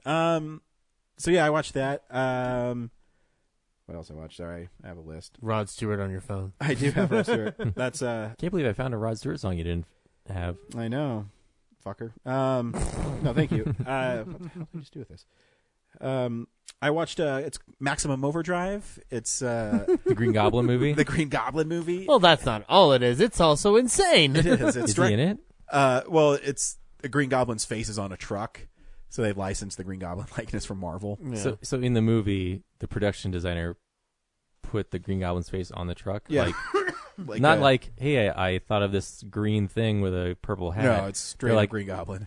Like literally, like, hey, that's cool from the comics. I'm gonna put that on the truck. Yep. Have you seen the cover Wow. for it on Vestron's release of it recently? No, I know, but I'm just like, I'm trying to think of like how the movie gets made, and like putting copyright images in movies is a big no-no. Stephen King is a huge cokehead, and no, they asked for permission to That's use just a it. blanket statement. You should end there. Yeah, so it's written and directed by Stephen King. It's based on one of his short stories, Trucks? I don't know. Anyways, it's about a meteorite that, as it's passing Earth, the machines come to life and kill people. Like an evil transformer. Yes. Wait, evil transformer? The movie's not good, but it's so ridiculous that it's kind of fun to watch. And Vestron did a really great job. There's, again, probably over 2 hours of bonus features on it. And one is this dude who rescued the Green Goblin's face from, I guess it was just like in this heap in this junkyard. So he got it, the bottom half was missing, and he scanned it in and made new fiberglass for it. And you can go to horror conventions and get your picture with it for $10. Does the story, like the plot of it, speak to why it's the Green Goblin's face? Nope. Well, it's called Happy Time Toys. It's just a toy company truck. Okay. Nothing. It's really dumb. Because when I think of the Green Goblin, I think Happy Times. Yes, absolutely, murdering people and stuff. It's a really weird film. I mean, there's some funny parts in it. At the beginning, Stephen King has a little cameo where he goes to the ATM and he puts in the card and it just says, "You are an asshole." And then there's a marquee that just says, "Fuck you." I mean, it's pretty funny. It's totally stupid, but it's one of those movies that's so stupid it's kind of entertaining to watch. It's got a dedicated fan base. Yeah, it's all right. I haven't seen it. Man, It was $17 at Best Buy, and I didn't get it. Oh, you should probably get it. I might just do it on Amazon. But I thought that was cheap for a Vestron release. Oh, super cheap. They're usually like $25. I know. Yeah, I got it when I was in Montana because I had nothing else to do. I was up there for 2 days, and I said, I'm going to go to the Western Heritage Museum. There's 2 rooms. So I was done in an hour. And I said, I'm going to go to the Pictograph Caves. Took me an hour to walk the mile and like read all the stuff. And then I still had 7 hours before the concert started. How many other people were there? At the Pictograph Caves or the museum? Both. Museum, I was by myself. And they couldn't get the the square reader to read, so I felt really bad. So they were like, "Oh, just come in and check out the museum." I mean, it was only $5, but I was the only one there, and I was there because I went through all the exhibits. The state probably pays their budget, so that they might be fine. I still was like, "Oh, this is sad." Yeah, but that's probably the best way to see a museum because you're like being rushed to like read all the plaques. Oh and no, stuff. it was so. What was cool is I got there right as it opened, and it was a Friday morning. So I got there when it opened, and everyone there was super nice. And they had one room that was dedicated to like cowboys from Montana, and it was kind of fun. And then the other room was Yellowstone Fire, I guess was a big deal there. And I mean, the pictures are really cool in it, but it is nice because downstairs they had an art gallery, but like in the corner of it, they also had Native American stories, and then they had people from the tribes around Montana. They would read you the stories and stuff. It was pretty cool. Just not a lot to do. And yeah, so I was really bored. So my room had a Blu-ray player in it. So I went to Best Buy and got Maximum Overdrive. I also watched a movie called Full Moon High, which is from Scream Factory, and it's sounds like a werewolf movie. It is a werewolf movie. It has Ed McMahon and Adam Arkin from Halloween H2O. And it's one of those. It's by Larry Cohen. To give you some background on it, who's really goofy. Did It's Alive and things like that. He's a renegade maverick, man. Yes. Is that the documentary you watched a couple weeks ago? King Cohen. Oh yeah. So it's a spoof of werewolf films. Mm-hmm.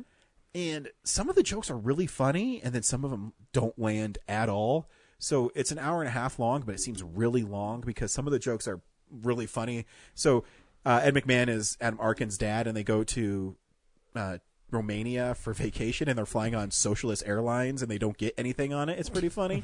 And then they have then when they're there, he gets attacked by a werewolf, and he's trying to tell him to not. It's dumb. The werewolf looks cheap as fuck. Yeah, I mean it's not horrible. It just exists. I'm glad I got it for half off. I can imagine Johnny Carson turning to Ed and going, "That was a piece of crap, Ed." I was at FYE in the Mills, and I usually don't buy stuff there, but they had on Blu-ray Rob Zombie's Halloween 1 and 2 in a 2-pack from Canada, so it's the theatrical cuts of them, which I haven't seen in God, forever. I'm gonna have to borrow the let you borrow theatrical. it. Yeah, So because I haven't seen, because I think Halloween 2 in the unrated cut has some really interesting ideas, but it falls apart because I think Rob Zombie isn't a great storyteller. But the theatrical cut of Halloween 2 is way more mean. Oh yeah, it's a brutal fucking movie. It's really brutal, and I think it's actually pretty solid. The unrated cut is too much of the white horse in it, and I've always said this about Rob Zombie. He has ideas, but for some reason he's so in love with his wife that he has to make his wife the central character in films, and she's a horrible actress. So her trying to be sympathetic as Michael's mom, I just never buy it. But Tyler Mane is Michael Myers in future. There's a horrible scene with future Academy Award winner Octavia Spencer as a nurse, where Michael just brutalizes her. That theatrical, because that director's cut is meant to elaborate more on Laurie's struggle and the white horse thing, so it's more character driven. But yeah, that theatrical cut is. It's mean because they get rid of all the fluff. Yeah. So Michael's just mean in it. I will say the one thing I did miss between the two is I do miss the extended hospital scene. I think in the unrated cut's really good. The rest of the stuff is meh because I think Laurie's a horrible character in it. And die. Yeah. So it was interesting. I haven't seen it since it came out, 10 years ago? Yeah. So next year, 10 years ago. Yeah. So I haven't seen it in 10 years. So it's kind of fun to revisit. I remember they re-released it on in October, 2 months after its release, where it was like it bombed, which is not an insult. It's just it didn't do well. But they re-released it the same time that Saw 6 came out, so my Halloween that year was seeing those two back to back in the theater. It was a fun time. That was a good time. Yeah. I watched Hannah because I like watching Cate Blanchett movies. Chemical Brothers. Yeah. That's pretty fun. In it, Hannah is this young girl that's being trained by Eric Bana, and his name's Eric in the film, too. It's kind of funny. Cate Blanchett is in the CIA, and she's kind of this evil lady.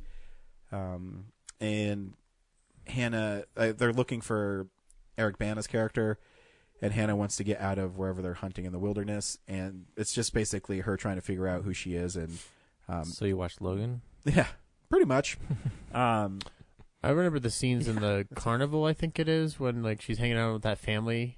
I liked those scenes. Oh, no, the movie's actually pretty good. Yeah. There's this badass scene with Cate Blanchett and Eric Bana where they're just shooting at each other. And then the ending with Cate Blanchett's pretty great, too. It's a fun movie. I liked it a lot. It grew on me over time. I remember when I walked out of it in the theater, I was like, that was okay. And then the imagery grew on me. Yeah, it's a fun movie. It's definitely not Cate Blanchett's best movie, but it's fun. Well, she's fighting the wrong Hulk, clearly. Totally. Is that your next marathon, Cate Blanchett movies? Maybe. I'm kind of just sprinkling her in right now because I'm doing Cary Grant and her at the same time. A sprinkle of Blanchett. Carte Blanche. Ooh, I like that. 22 Jump Street reference. Yes. No, I really like her as an actress, and she always does different roles. So a lot of her movies aren't the same, and I think it's fascinating. I mean, Hannah, she plays a lady in the CIA, but she has a Southern draw. And then in Carol, she's an elegant, like an elegant bisexual woman. Or it's really, she never really is pigeonholed into anything. I kind of like that about her. I would love to know did you ever see her Bob Dylan thing for I'm Not There? No, I looked at it on Amazon. You have to rent it. I was hoping that I don't have to rent it. Oh, I'm sure I can find a DVD copy at work. Okay, well, if you find it, I'll take it. So yeah, that was all right. I have a subscription to Shudder that I didn't know I bought. So my wife wanted to watch. Did I talk about the Marilyn Manson movie? Oh, Let Me Make You a Martyr. Yeah, I've seen it on there, but I haven't watched it yet. So I didn't want to pay for it, and they're like, sign up for Shudder, and you get 7 days free. And so I did it on my Samsung Smart TV, and I can't find it anywhere else on any of my Prime stuff. So I'm like, oh, whatever. And then I got my Amazon Prime credit card statement, and I had a $5 charge. I'm like, what the fuck is this for? And it's for Shudder. So anyways, Make Me Your Martyr is garbage. Don't see it. Anyway, so I was just... Did your wife like it? No, she didn't like it either. Oh. It's so Marilyn Manson plays... I'll just talk about it. Marilyn Manson plays a hitman in it, and it deals with this dude who gets out of prison and his... Not really his sister, but they grew up together because his dad... it's dumb. They don't really show anybody kill Manson anybody. Make the movie, or he's a producer on it, Huh. executive. So And he's like, yeah, and he helped so it was a short film, and then he helped make it into.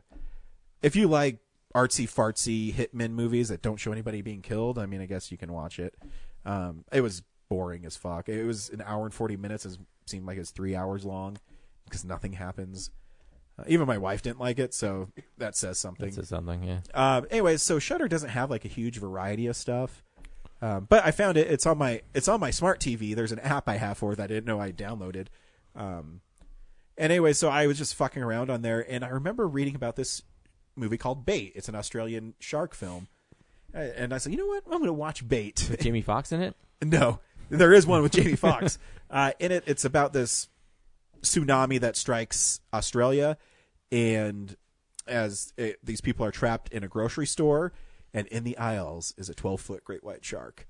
And some of the actual effects where they have to animate the shark look not that great, but they do have animatronic sharks that look pretty cool, and the gore in it's really awesome. They showed the shark eating people, and there's muscle and tissue flying around, and so it's pretty gruesome. Is the supermarket flooded? Yes, because the tsunami pushed all the fish in.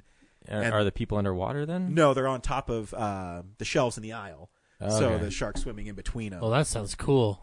So the concept is, I mean, it's a shark movie, but it's pretty well done, and I mean, the violence is pretty sweet in it. But the sharks can't really hide because there's not a lot of... No, so they're not hiding. They know they're there. They're trying to figure out how to get out of the supermarket. It's Jaws in a safe way. Yes. Because sharks can jump out of water. They can.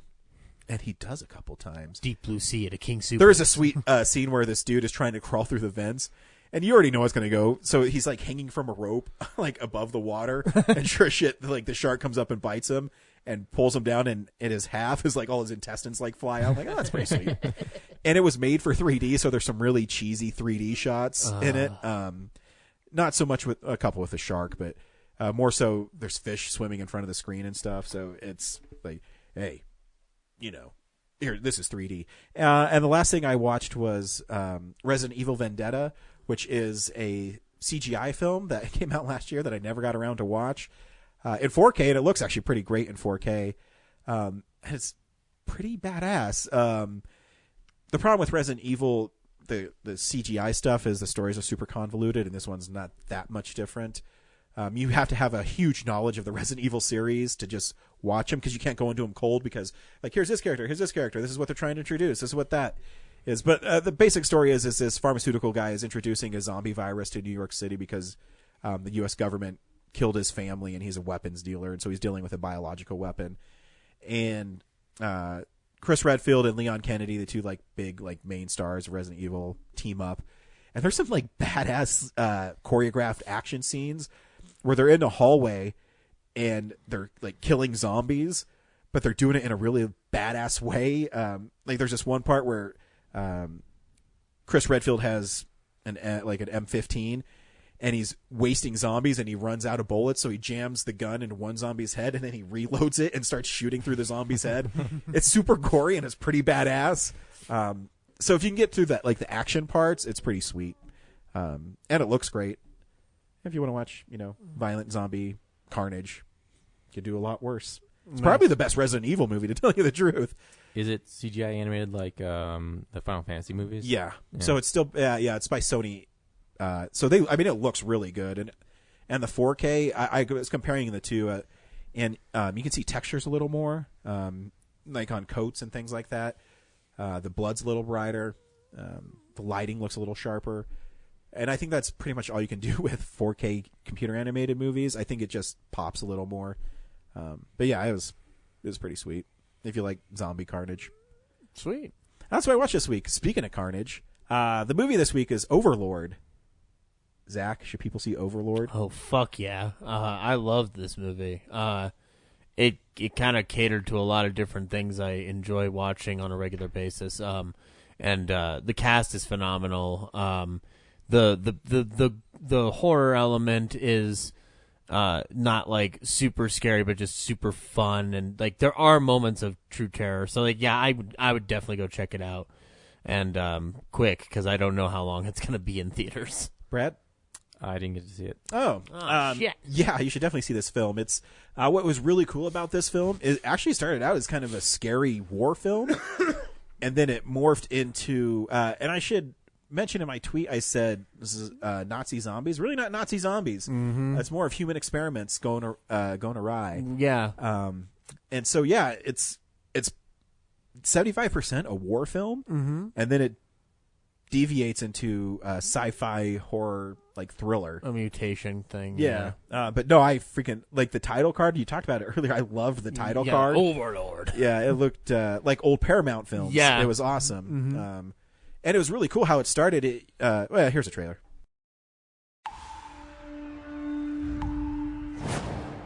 What's inside that church? What happens to those people? They have been given a purpose. Purpose. A purpose.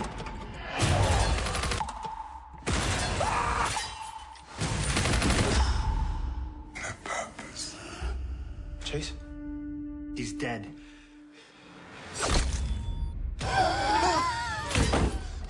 Chase, how do you feel? I feel really good. Holy Christ. What are you doing to me?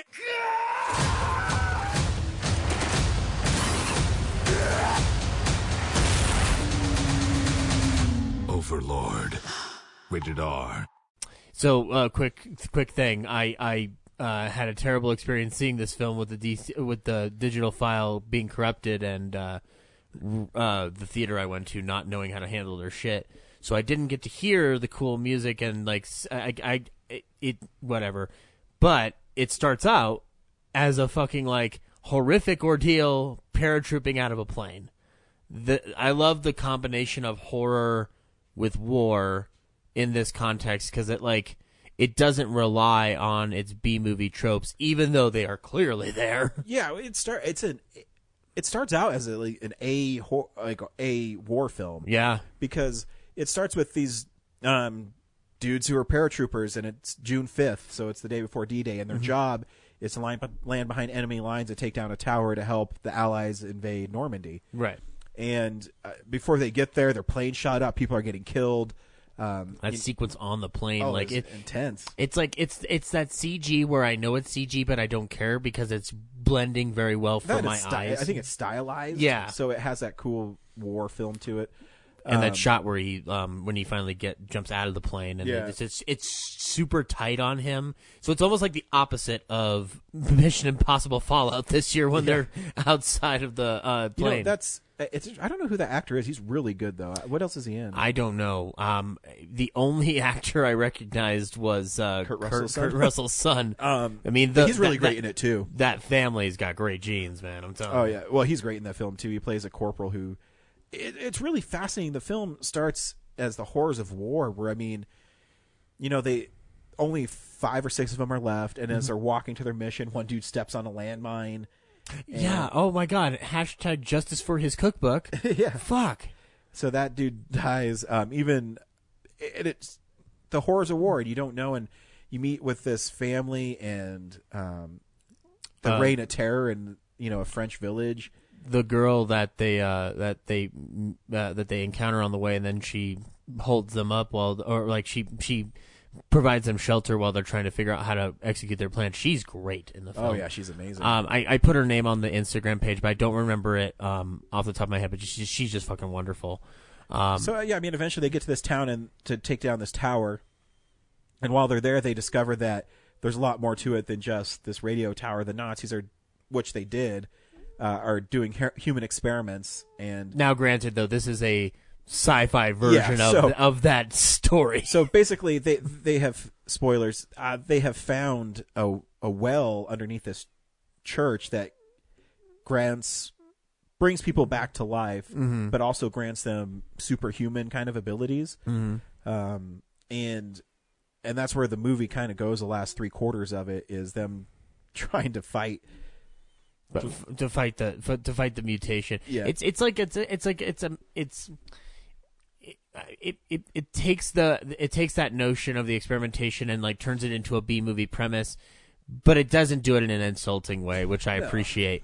But also, like, the majority of this film has nothing to do with its horror plot. It has to do with a war film, and ends up becoming a horror film in that respect, too, in the process. Like, Wyatt Russell beats the fuck out of that Nazi. Oh, yeah. And rightfully so. He's a fucking Nazi. But it's brutal as shit in the way that I thought Inglourious Bastards would be when I saw that trailer years ago before seeing Inglourious Bastards, and you're like, no, it's an elegant piece of cinema. This film, though, I think, you know what also it does? It draws on the old, like, war films really well. Oh, yeah. Like, the characters are all there. The guy the Brooklyn accented guy. Oh, yeah, Tibbet. Who has with the little boy. Yeah, his little interaction. Like, there's certain, like, tropes and storylines in this film that I'm like, the guy who directed this clearly knew how to make... or watched old World War II propaganda films, you'd call them, but they're they're war movies, and knows how to tell an entertaining tale within that trope. Yeah, very much how like Joe Johnston did with First Avenger, and they handle the style well. It's actually like, I think their low budget really helps because I think the budget's like, it's obviously lower than $100 million, but it works to their advantage because they're able to make it look like. Yeah, but a film of that period. The story is intimate because a lot of it takes place in the house. Only, like I said, last 3/4 of it is when it starts getting big. Right. Because, but not even so big that it's outside the concept of making it yourself. It's a character piece. And I think it was Birth Movie Death that called it the R-rated Captain America movie you want to see. Yeah. And I agree with that because the dude who plays Boyce, I forget I don't know his name. He's great in it, and he's kind of...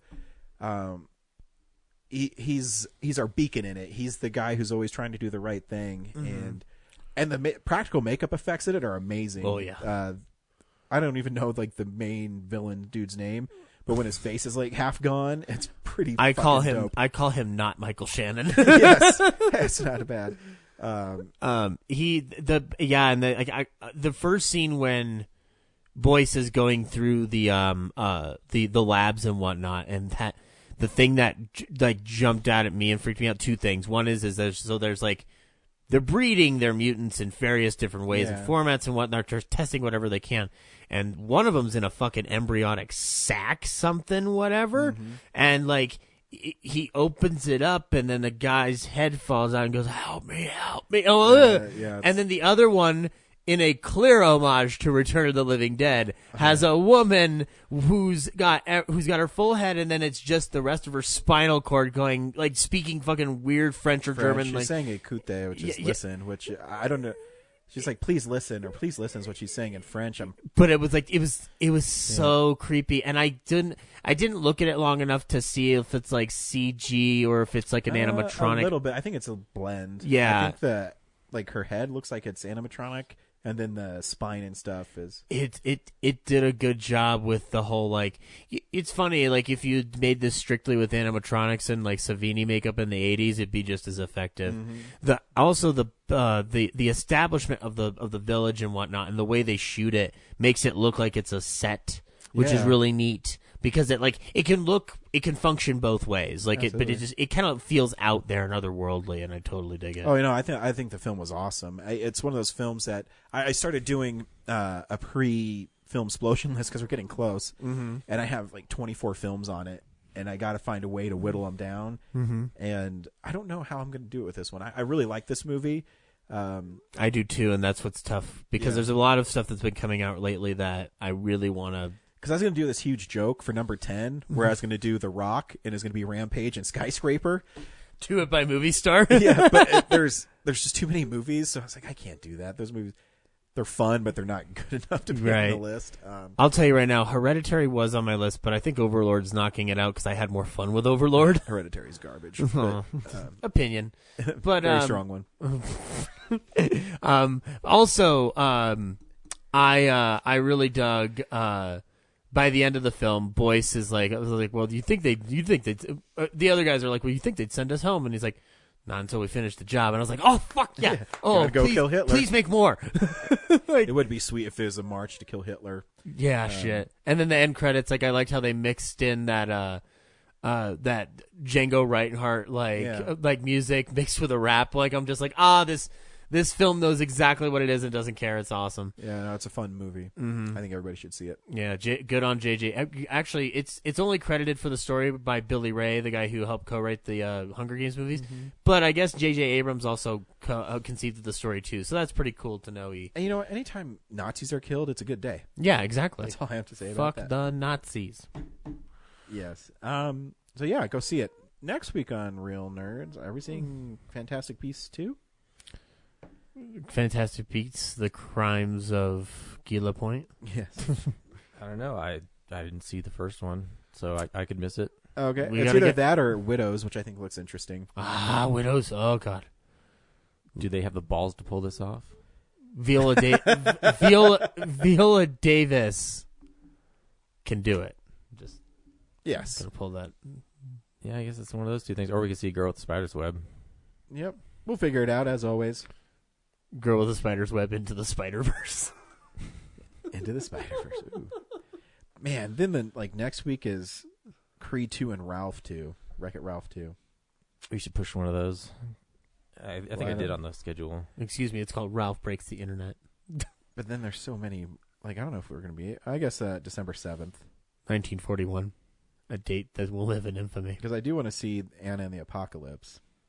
Is that getting a wide release? That's a limited release, but it's actually I'm seeing it tomorrow night. At the tonight, right? At the Denver Film Festival tonight. Oh, cool! Dang. But it's limited release, so I don't think it's actually going to be out November 30th for us. Otherwise, that's fine. We have enough movies. Orion needs to start doing some more wide Green releases. Book too. I do too. Yeah, we'll figure it out. Yeah, we see Creed 2 and then push Wreck-It Ralph 2. Scheduling. Live and exciting on Real Nerds Podcast. And then see Schindler's List re-release December 7th. Oh my gosh, are we just going to be depressed? I'm fucking going. I've never seen it on a big screen. I want to do it. This holiday season, come watch the extermination of 3 million people. Wow. Hey, you want to see one dab of color in a movie? It's like the girl in the pink jacket. I could have saved more money by buying this on Blu-ray. Anyways, thanks for listening. Bye.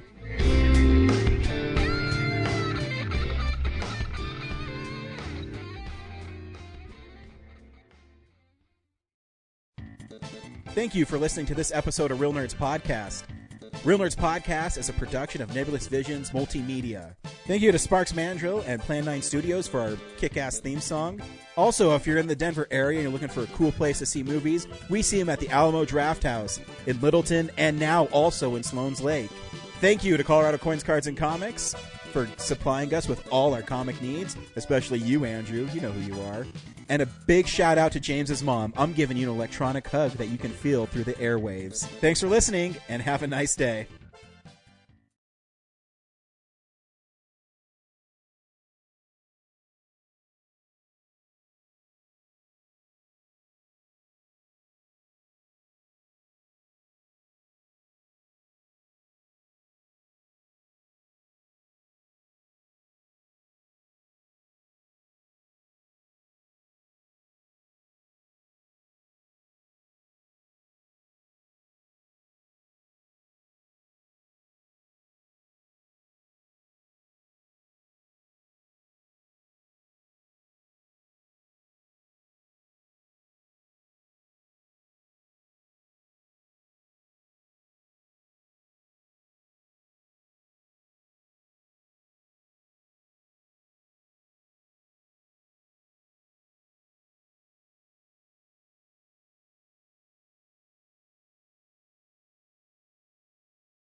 Hey, film buddies, follow me around Denver.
Hello. Hi, I'm Kevin Smith. Hi, I'm Leonard Maltin. Hi, I'm Mark Hamill. Hi, I'm Elijah Wood. This is Seth Rogen. I'm Christopher Mintz-Plasse. I'm Martin Starr. Welcome to the Alamo Draft House.